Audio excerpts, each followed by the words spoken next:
I used to think, I want to be her one day, I want to be that person. And I thought, that's it. That's, I'm 32 years old and I've got my dream job. With a bit of investment and my time and effort to grow it, this could work. I had to, take a bit of a loan against my house to make sure that we had enough money to sustain us going forward. Welcome to Brand Stories, a podcast where we delve into the journeys behind the brands. Today we're at Bloomfield Road, home of Blackpool Football Club. In this episode, we'll tune into the highs and lows of radio station owner Paula Davies and explore how she turned her love for radio into a thriving business. We learn why coastal radio is the voice of the coast and a testament to what happens when you listen to your heart and broadcast your dreams into reality. Enjoy. Hello. Hello. Welcome. Before we start today, could you please introduce yourself, tell us your name and a little bit about what you do? I am Paula Davies. I am the founder and owner of Coastal Radio DAB, which is a new radio station. We're 18 months old and we cover all of Blackpool, Wire and Fylde. So why radio? What was the thing about radio that made you want to work in the industry? I did 10 years at Blackpool Pleasure Beach from like 15 to 25 and I was always wanting to be on the other side. I did some photo work and stuff for them when they had the brochures, and then I kind of wanted to be on the other side of the camera, so I went working in the press office and I started in there as the office junior and absolutely loved it. I had like the best boss in the world in there, she was brilliant. And so I used to look after all the presenters and TV people and all that came to film and do radio shows and everything on the Pleasure Beach. So I looked after the Radio Wave team loads when I was there. And I remember at one of the opening nights them saying, oh, you should come and work in radio, you're really good at sales. And I'm like, sales? I do PR. Don't do sales.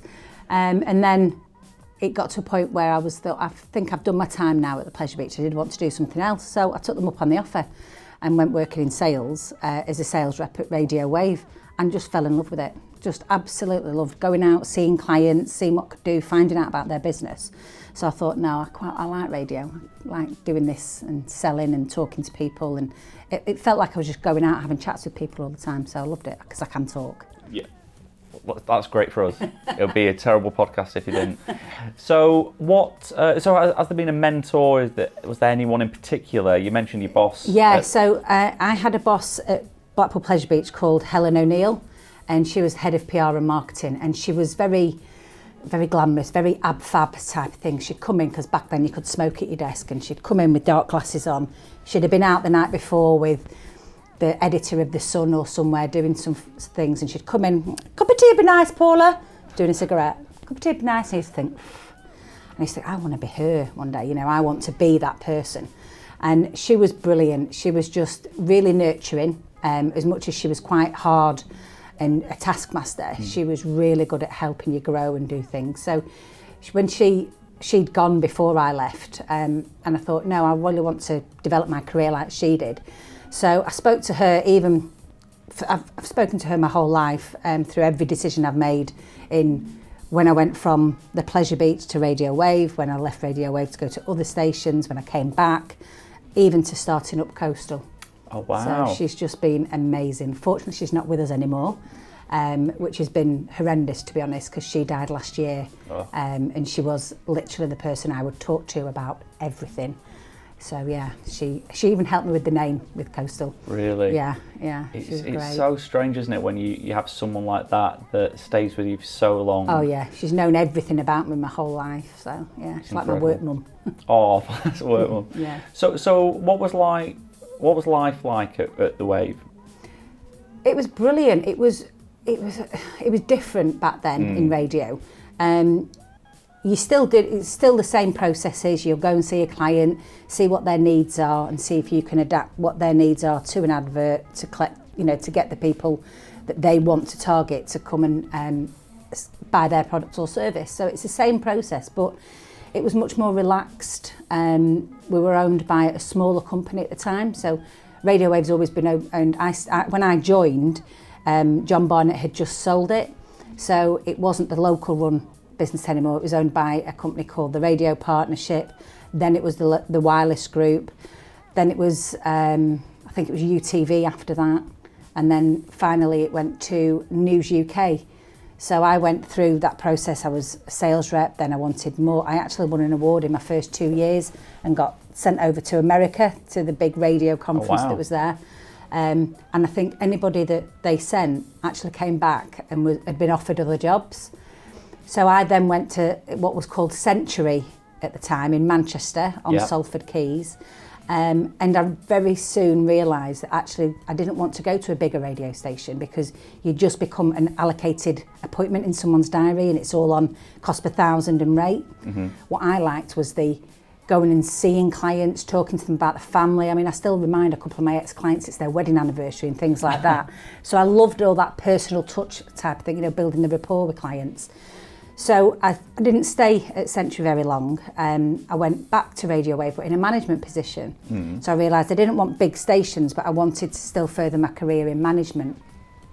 So I went back as the sales manager, progressed through that to commercial manager, commercial director. Then I set up another station in Preston at the time for the same group that I worked for, called Central Radio in Preston. And then the group had to kind of consolidate some of its business, so that was one of them that went, because back then you couldn't make a radio station pay for itself until it'd been like 5 years going because of all the equipment and that you had to buy. So when that was shut down, I actually was offered then, my dream job is what I thought it was to be the station director for Radio Wave. So I was like, absolutely, you know, can't wait to get there, get stuck in. So I went back to what I'd started radio in, but to run it. So I knew everyone there, loved everyone there, you know, it was a great team. And I thought, that's it. That's, you know, I'm 32 years old and I've got my dream job. I'll just carry on with my dream job. But things change. Obviously, the group gets bought out by other groups and things like that. So I went through 2 buyouts. And then when the final buyers came in who bought it, who own it now, who own that frequency, it wasn't aligned with what I wanted to do because I was all about the local area.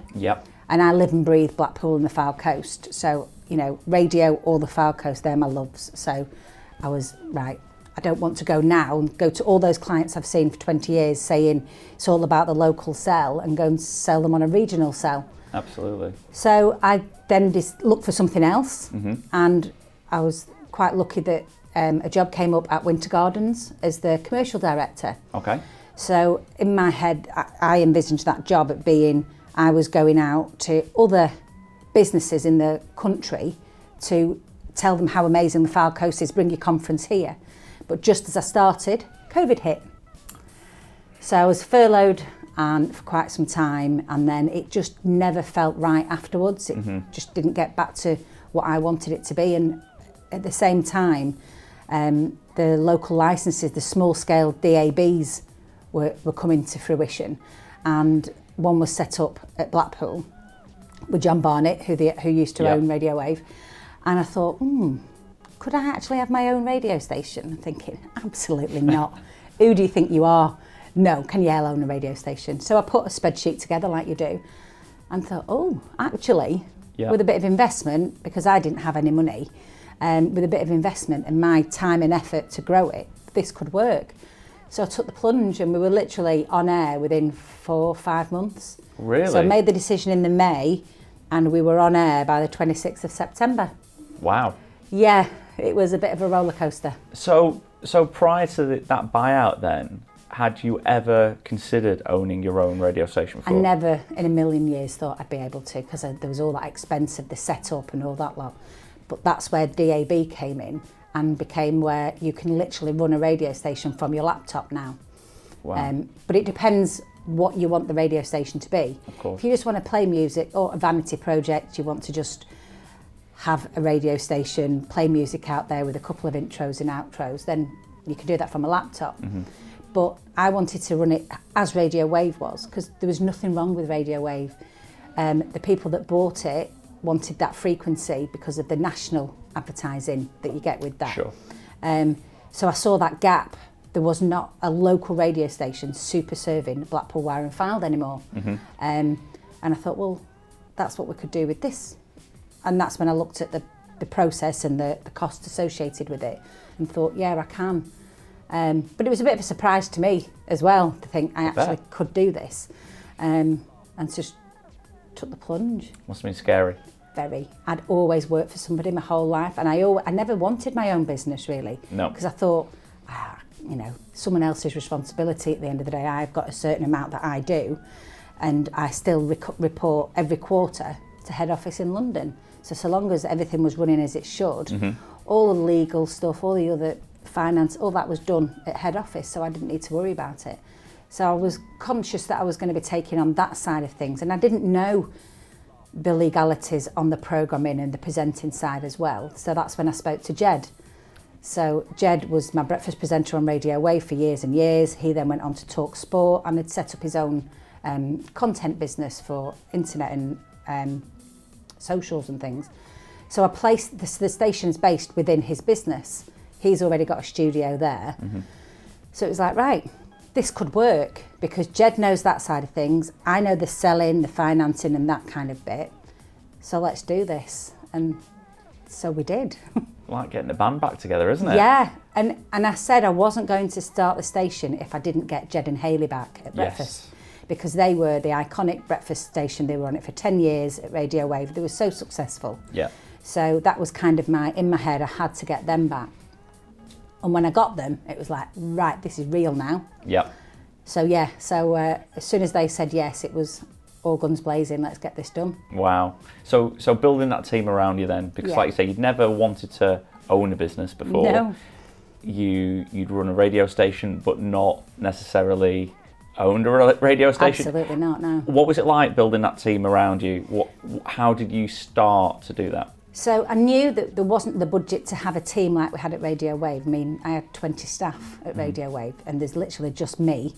And then there's Luke, who was like a godsend, a golden find, who'd done some volunteer radio, but loved the production and the programming, presenting side of things. So he became Jed's right hand on the programming side of the business, because at the same time as starting Coastal, Jed's business took off. So it was fortunate that we'd found Luke, because he could, with guidance from Jed, he was doing that side of things for me. So I was going out, seeing clients, getting the money in order to pay for everything. So all the presenters, Jed had his little black book. He knew, all the right people to get, and majority were ex-Radio Wave, or people everybody knew in Blackpool. Yeah. Which was important as well, because you have that recognition, or whatever the word is. You had that straight away with these people, and they all had people that they knew. So we were really lucky to get Jed and Hayley, but then we were also lucky that we got Dan and Hayley Tamerden to do the drive time show. And Scott, who did mids, who took over from breakfast and does comparing and shows in Blackpool. And then Norrie to do the evening show. I mean, who doesn't know Norrie in Blackpool? Absolutely. So that was the main function, the main team is your weekday lineup. So we'd got that. And then we had other bits that we wanted to put in at weekends. So having Ian Hooper doing all the local bands and massively in tune with the local music scene and all local talent just seemed a perfect fit as well. And do you feel like you talked about the buyout not necessarily aligning with your values that you have? Do you feel that you have more control over the values and who you bring in and what your business stands for? Well, my values are very much Coastal's values. So one of the things we did really well at Radio Wave was integrate ourselves with the local community. It was something we did all the time. We had Chuck and Charlie with the birthday club. We had loads of out and about stuff. We were involved with charities. But I still had to get approval for doing all that from head office. So one of the things I was really excited about was, well, it's up to me now what I want to do where charities are concerned. So when we first set out, and even now, there's probably as many free adverts on for charities as there are paid for, because it made us sound busier, so there was more things on air. So even though there were charities and they weren't paid for, they were still making us sound interesting, because it was about events that were going on, things you could do to get involved with your local community. So I give every charity a completely free 3-month campaign and pay for their advert to be done. So that's my giving back. Yep. And it's win-win, because Radio isn't a product that you can package it up and sell it cheaper next week. Every day when those logs are run, that airtime's gone. Yeah. So you might as well pre-fill it. So we have the charities on, we place a spot plan down for them, but we also put them in as fillers to make the ad breaks 2 minutes or 3 minutes long. And you only have up to 9 minutes of ads in an hour, and I try to keep that to 6, so only up to 2 minutes, because then it's less avoidability from people who might switch when ads are on. So we've done that with paid for clients and charity clients, and anything that's going on in the community. What do you feel over the past sort of few months or since starting Coastal that you perhaps hasn't gone as well, or challenges that you've had? What do you feel those have been? There's been a few challenges, believe me. I think the biggest challenge has been from day one has been cash flow. And that's probably my biggest learning that I've taken out of this, is that without cash flow you don't have a business. And I've been close a couple of times where I've literally thought, right, so I've got to pay this out this month and there's this in the bank. So I've then had to, which I hadn't done before, I'd had to chase people for payments, so get that money in so I can pay the presenters, because you know that's your cost is your presenters, obviously. But I didn't want to use volunteer presenters, because I wanted the calibre of presenter to be as it was with Radio Wave. So we don't pay loads of money, you know, not what they get on all the big commercial stations, and some of them do it as a contra for their business, so they advertise their business with me and do a show in return. So it really worked well. But the cash flow has been the biggest problem that you have, and people not paying on time. You'll always have issues with your signal sometimes, or technical issues where the play-out system we've got might not work right, or it might play a song over an advert, and you'll always have technical issues with anything in radio. But they can be solved, and people kind of make allowances for those because they understand that it's tech and that things go wrong. But the personalities, I thought I'd have an issue with the presenters at times, you know, with the different personalities. But what I've absolutely loved is that they've all absolutely bought into this journey. I'm extremely transparent. I have the figures on the board, so they know exactly what's coming in. They know what I can afford to pay them. So, you know, we got to a point last year where cash flow was a really big issue, and they all took a 50% cut to get us through that hard time. Wow. And not one of them queried it. Because they knew I had as well, and that I'd had to, you know, take a bit of a loan against my house to make sure that we had enough money to sustain us going forward. And my two investors have been brilliant. They also put in a little bit more money that we needed. So it's been, everybody's totally invested in the station. It's kind of a passion project for all of us, not just me, because it would have been just me. But I think I've surrounded myself with like-minded people that all want the station to succeed. Because it is good, it is fun. It is fun working in radio. You know, there are some great days. And the students that we have, so we have some from Blackpool sixth form and some from UCLan.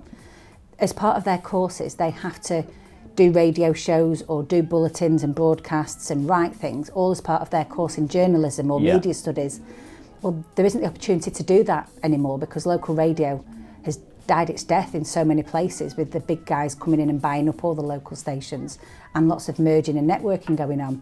So they don't have that outlet that they used to have. They used to be able to go here, there and everywhere. So we've kind of opened that back up for them.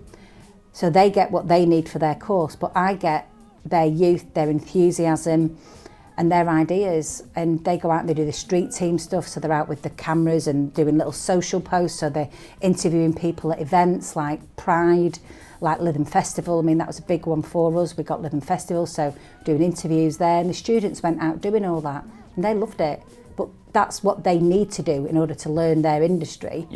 And I didn't have the manpower and resource to hire people to do that. So it's worked really well. They're getting their experience and I'm getting things that I needed to get done. Absolutely. As a station. And do you think there's a demand from the younger generation coming up to work in places like Absolutely. That? To get that work experience in a real, I mean, it's a real working radio station. So to get that experience that they're getting, and I give them a lot of, what's the word? a lot of freedom, I suppose, to do what they want to do. Yeah. And they can come to me with ideas. You know, they do their Filed Football podcast where they talk about Blackpool, Fleetwood and AFC every week, and that goes on our podcast platform for people to listen back to, and we take snippets to put on air. And now they're doing a What's On guide, so they talk about shows that are on, not just the shows that are on at the Grand Theatre in the Tower, but shows that are on at Marine Hall or Thornton Little Theatre or the Lowther Pavilion, you know, smaller shows that they'll talk about what's going on and events that are going on. So it's really informative, and we're giving everybody on the Fylde Coast information that they want. But I think, and the fact that it's your business, and like you said before, you can say yes or no. Yeah. That those students then have the opportunity to be heard. I mean, I remember doing my work experience. I certainly didn't feel heard with anything. It was very much goes up a chain of command. Yeah. But for them to come in and then there is no chain of command. Yeah, well, there you go. There is none.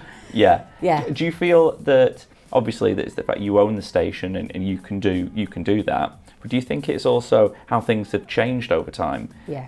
Because do you think when you originally started at the Pleasure Beach that you could have gone in as a student, come up with some ideas, and they would have said, yeah, absolutely, let's crack on with that? No.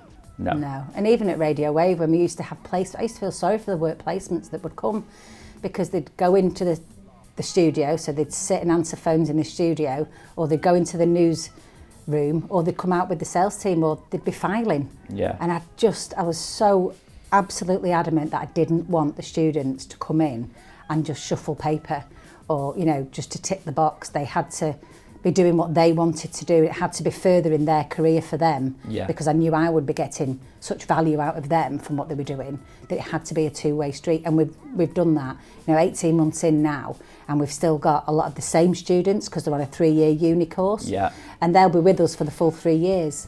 2 of them now have their own show at the weekend. They do their own show on a Saturday, Lucy and George, and they're brilliant. They're great at what they do. And they're going on their passions. Like Lucy likes to go to the shows and talk about the shows and things. And George is a massive football and Blackpool fan, although he's working at Fleetwood in their media office. Yeah. So they're all the Fylde Coast sport and think that's what their interest is, and that's what they get to talk about. So again, it's win-win. Absolutely. And when you mentioned a few times about your passion for the Fylde Coast and keeping things local, obviously we're in a different sector, sort of design and video, but for us, I remember being a student that we were always sort of taught to, you know, you do your course, you grow, you do your work experience, and then you can move away to Manchester and London. And that was something for me, I didn't totally agree with that. I mean, I did it and then I ended up coming back, but to sort of keep local talent local, I mean, that's a big thing, isn't it? To try and keep that enthusiasm, keep that talent. Well, I think we are so lucky on the Fylde Coast. There is so much talent in Blackpool and the Fylde, and I know that that's what the councils are trying to do, to make this a better place for people to stay and to aspire to come to Blackpool to do their careers and things they're doing. Because you're right, a lot of people, you'd go through college and you'd move away, go to uni away, now there's so much more opportunity locally, and we work with the colleges to try and get students from them. But there's so much going on locally now, and the redevelopments of Blackpool and the levelling up, that the opportunities here now are vast. So it's nurturing that talent and keeping it locally that is actually more important, I think, than us getting all this talent, growing it, and then them moving away. And don't get me wrong, they can gain valuable experience, but you almost want it within their career path plan to come back. Yes. You know, so hopefully these kids, I shouldn't call them kids, the students, sorry, I get shouted at all the time by Luke saying they're not kids, the students. I'm like, I'm sorry, they are older than my kids, so I do think of it that way. But they want to come back, so they might want to be our newsreader in 5 years' time. But absolutely, they should go and get some experience outside. But you just want them to now hope they'll come back, whereas it used to be just get away from here. Do it, learn, and get away. Now it's do it, learn, get a bit of experience out there, but come back and help grow this area into, there's so much potential here. Absolutely. And I think as things like coastal, there's a reason to come back. now because that's there for them. Whereas perhaps maybe over the years that there's not been that opportunity or that place that they can come back and feel creative or feel heard. So that's really important. So over the past 18 months, Coastal has been everywhere. We're at the football club now. Yep. You advertise here. Our little boards are out here somewhere. yeah, next to ours, I think. Yeah. And even the other day, I was walking down Highfield Road, went into one shop, heard Coastal, had my hair cut. It's on there. That makes me so happy. It's lovely, isn't it? Yeah. Well, we hear our ad on there as well, Great. which is nice. I always point it out. Yeah. So how have you, what's been your strategy for brand awareness and marketing? So I knew we had to, there's no point just switching a transmitter on and hoping people are going to listen. One of the hardest things to do is break people's habits. Yeah. And there's been no local station for 3 years. So people's habits had changed by then. And obviously we've had a cost of living crisis, COVID and Brexit, all in that time. So it certainly wasn't as easy as I thought it was going to be when I did set up. But I knew we had to make sure that, we're asking clients and businesses to put their faith in us and advertise with us to get their brand heard. But how do I get listeners? How do people listen to us? So we had to make sure that as part of our plan, we had a budget to do marketing and kind of put my money where my mouth was. Now, there wasn't a radio station to advertise on in that respect. So I did the stuff here and at all 3 football clubs. So from a marketing perspective, we've got signs at Blackpool Football Club, AFC Fylde and Fleetwood Town and at Poolfoot because there's so much grassroots people going through there daily and that was a really good point for us. We've got the back of a bus, so we advertise on the back of the bus and we're inside all the Blackpool transport buses that have screens. We're actually now also, we're in Blackpool Circus. So in the circus, they have a little skit within their circus show and it's a radio piece and they actually came and recorded it with us and it has the Coastal jingles on. So everybody who goes to watch, and again, that was a relationship. Jed had a relationship with them and said, well, come and do it here. So it was fantastic for us. I've always worked with Blackpool Transport in the past at Radio Wave and with all 3 football clubs. So I knew I had to get to those. They were things I wanted to do because I knew it worked for Radio Wave. And another big thing for us is getting out and about. We need to be out at events and things that are going where there's lots of public awareness around them. So we did Pride last year, we're doing it again this year. Lytham Festival, that was massive for us. And that's, again, down to relationships. I knew the Cuff and Taylor boys from Radio Wave and they absolutely believe in what I'm doing. They've been massive supporters of the station from day one. So they gave us such an opportunity. I actually cried on the setup day where our logos came on the massive screens at Lytham Festival. They were doing like run-throughs and I saw them and it caught my breath. I actually burst out crying. Oh, wow. Because I'd seen Radio Waves logos on them screens for years because we'd always been involved with Lytham Festival from day one. And to see my Coastal, my dream, my passion on that stage, I feel like I'm giggling now. It was just massive for me. Yeah. It was just such a big point of me going, wow, this is what we've achieved. And we achieved that in 9 months. So, and we're there again this year, thank God. Wow. So they're putting their faith in us again this year. So we'll crazy. be live. I know. But it comes back to relationships, to that personal touch, and that's something. I'm massively a people person. I love going out and seeing people and talking to people. I can talk for Britain, obviously. So, although never on air. I hate that. Oh, really? No, I hate that side of it. I don't ever go on air. I was the first voice on the station and I'd literally got back the night before, straight from the airport because I'd been on holiday. Because I was supposed to go on holiday as soon as we launched, but there was a small matter of a royal funeral on the day that we were going to launch, which was the 19th of September, not last year, year before. So obviously we had to postpone that because you wouldn't launch on that day. And I'm glad we hadn't started as well, because from all the razzmatazz of starting a station to then going to that very subdued days would have been quite difficult, I think, for us to have to manoeuvre so early on in our in our journey. Yeah, absolutely. So we started a week afterwards instead, which was better. So I'd literally got off the plane, got home, got in the car and gone to the studio to record my piece because they were filming it. And I looked knackered on that. I absolutely did. But I was the first voice on the station because Jed said that was important for me to do that because I was quite happy for it to be them. But it's like, no, it's your baby, do yours. And I chose the first songs and all that. So it was great. That was my little bit. So, but you will very, very rarely hear my voice on air. Right, okay. Very rarely. Is that just... That's just not me. Just not you? No, okay. No. But Talk to people. Yeah. That's fine. And you're happy to do this? Just. Good. I've got better at doing this. Okay, very good. So what's the vision of the business going forward? And in fact, did you have a vision when you started? It sounds a bit lame, I suppose, but my vision was to just recreate Radio Wave, but for it to be super local. Yeah. You know, we wanted a local radio. There was nothing wrong with Radio Wave. Absolutely nothing wrong with it. It was a successful station. The presenters, everybody loved what they did.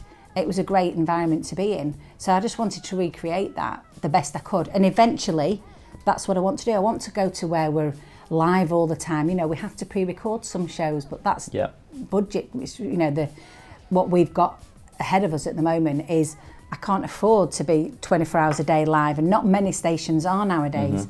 But we wanted to make sure that we were still giving good quality broadcasting.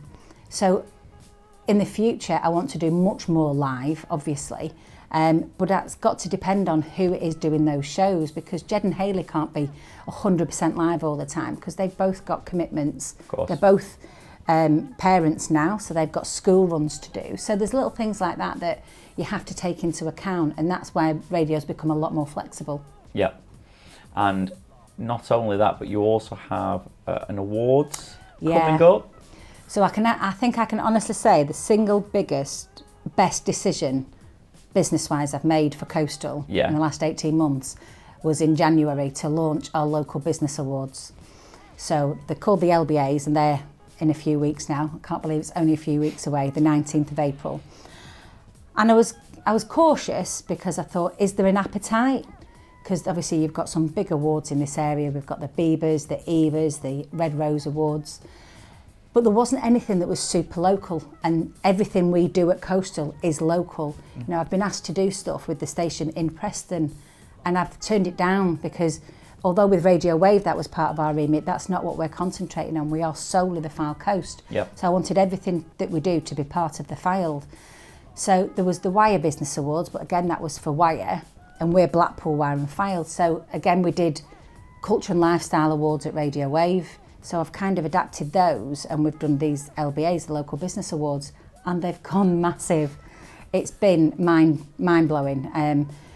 We had 6,500 nominations in those first 4 weeks. Now, I just couldn't believe it. I remember within the first 24 hours watching the votes, the nominations coming in, I'm going, this is crazy. It took less than 24 hours to have 1,000 nominations. Wow. So it was just incredible. And then on the day that we launched who the shortlist was, so there's 24 awards, 5 in each of the categories, 120 businesses put them live. That morning, I logged on at 7:15, it went kind of live, the voting aspects of the awards. And that evening, I think it was about 11:30, to be honest, by the time I closed my laptop down, I thought I'll just do a quick count and looked at all the categories. There'd been 10,000 votes placed, over 10,000 votes placed that day. Now, don't get me wrong, one person can vote 24 times. Sure. But even if they did, yeah, that's a huge amount of votes in one day. And I think we're on over like 25,000 votes now, which is just, it's been brilliant. And I'm like, I have to catch myself. I'm like, my God, we've done that. You know, that's Coastal's event and we're doing it. So I then started, obviously we needed tickets, so people to attend the awards, if you were in one of the categories, did you want to buy tickets to come? And again, that was something I wanted to make sure it was priced according to our area. Yep. So instead of it being over 150 or so pounds for a ticket, I did it at £60. That's still, obviously I'm still a business, I have to make money to pay for everything, but I wanted everybody who was shortlisted to be able to afford to attend the event. Yes. So they have. And I'm actually at capacity, we're at 850 people in the Tower Ballroom. So it's That's going to be incredible. one hell of an event. I hope. How did you come up with the idea for this? Was it just that you'd done something similar before? There's no new ideas. It wasn't a new idea. I'm not that creative. I'm really not. I'm just repackaging ideas and things that have been done in the industry before. So we took the Culture and Lifestyle Awards we did at Radio Wave and turned them into the Local Business Awards, because I do remember a couple of criticisms we had was, oh, there's nowhere for a plumber or an electrician to go in your culture and lifestyle. And it's like, well, that's because the culture and lifestyle, they're about lifestyle. So we've made these more generic in that they're all about business. So we've got trade business in there, we've got web-based businesses in there, we've got smaller businesses, but they've all absolutely thrived on it. I mean, they've loved it. I keep getting, people keep saying to me, I'm sick of my Facebook being purple. Because of the awards, everywhere I look, there's purple branding and Local Business Awards. I'm like, brilliant, great, I'm loving that. Absolutely. I obviously don't want to annoy people, but it's nice to see that everybody's took it up the way they have. Yeah, definitely. So it's going to be a great night. It should be a really good event. It really will. Yeah. I mean, I think the sort of running theme is there's obviously a hunger for what you're doing, and you've very cleverly filled that by that Radio Wave is no longer there. You saw there was the gap in the market. This with the awards itself again. Yeah, the awards have really helped us, really put us on the map even more so. I mean, we did Hero Awards last year, which is celebrating all the local people, unsung heroes in the community, and they were really good. They were like heart-wrenching at times, but they were a much smaller. There was about 250 people there. But they were brilliant, and again, that was really important to me because of my values, that I wanted to recognise those local people that give up their time, efforts to raise money or to raise profile and give time to local charities. So that's what the Hero Awards did. And again, that was something we did at Radio Wave as well. And we've got other things planned. There's other things going to come up over the next few months and things that we're going to start doing. Are you able to talk about that now? Depends when this is going out, actually. No, we won't. Don't worry. We won't spoil any surprises. If someone was to come to you today and ask advice about starting up a business of any kind, what would you tell them? Cash flow. Make sure you've got enough money behind you.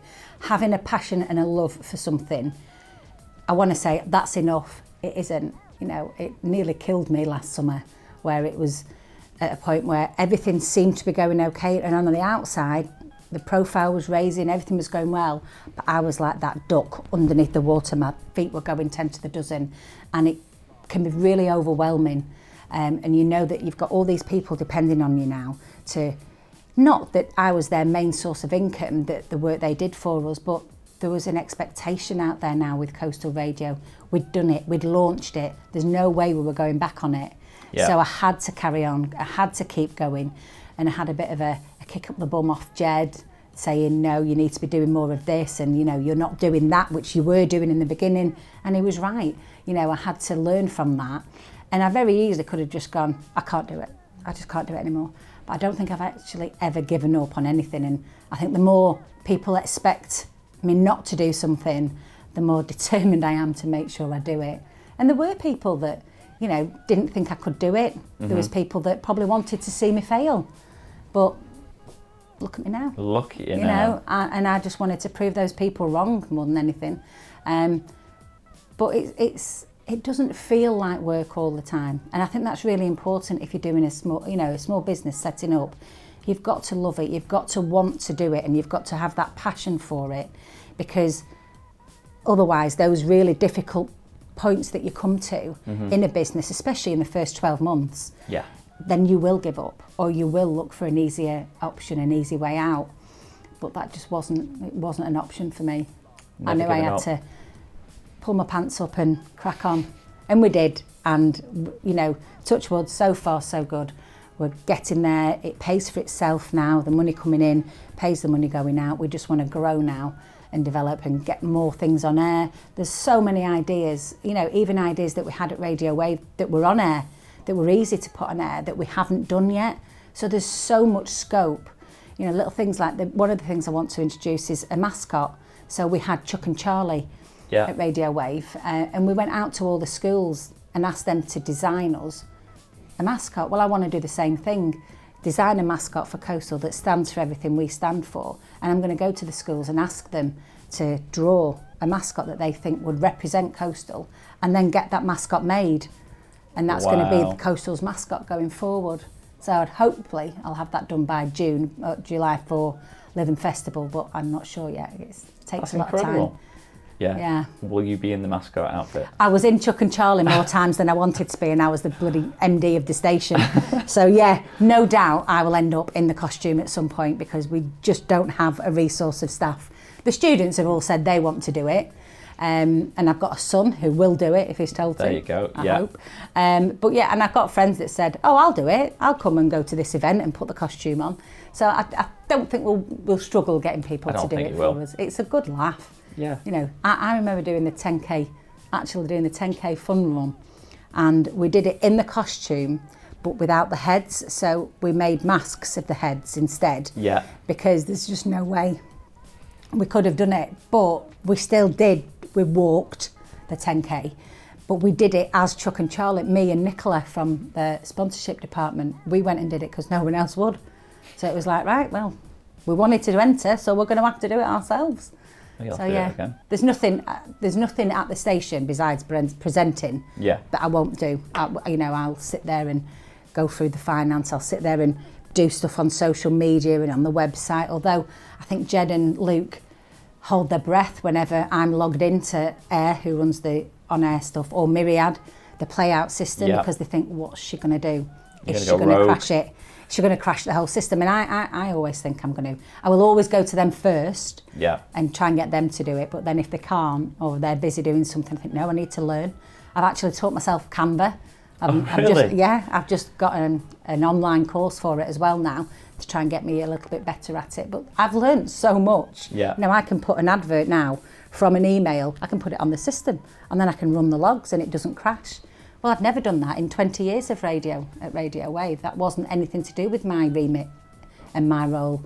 Whereas now my remit is anything that needs to be done. Absolutely. Proper entrepreneur. So, yeah, is that what I am? Yeah, that is what you are. Really? That is what you are. Well, that's been brilliant. I mean, the success you've had and the team that you've built around you and the future sounds absolutely fantastic. Yeah. So, congratulations. Thank you. And I think that's a perfect time to leave it there. So thank you so much for being on the podcast. No, thank you. Sorry for just talking and talking. Not at all. I think we hit the 3-hour mark. It's fine. It's fine. Can you imagine? So thank you very much for being on today. Cool. Thank you for tuning in to Brand Stories. Make sure to follow us on social media for behind the scenes content and updates on future episodes. Until next time, keep building, keep dreaming, and keep sharing your brand story.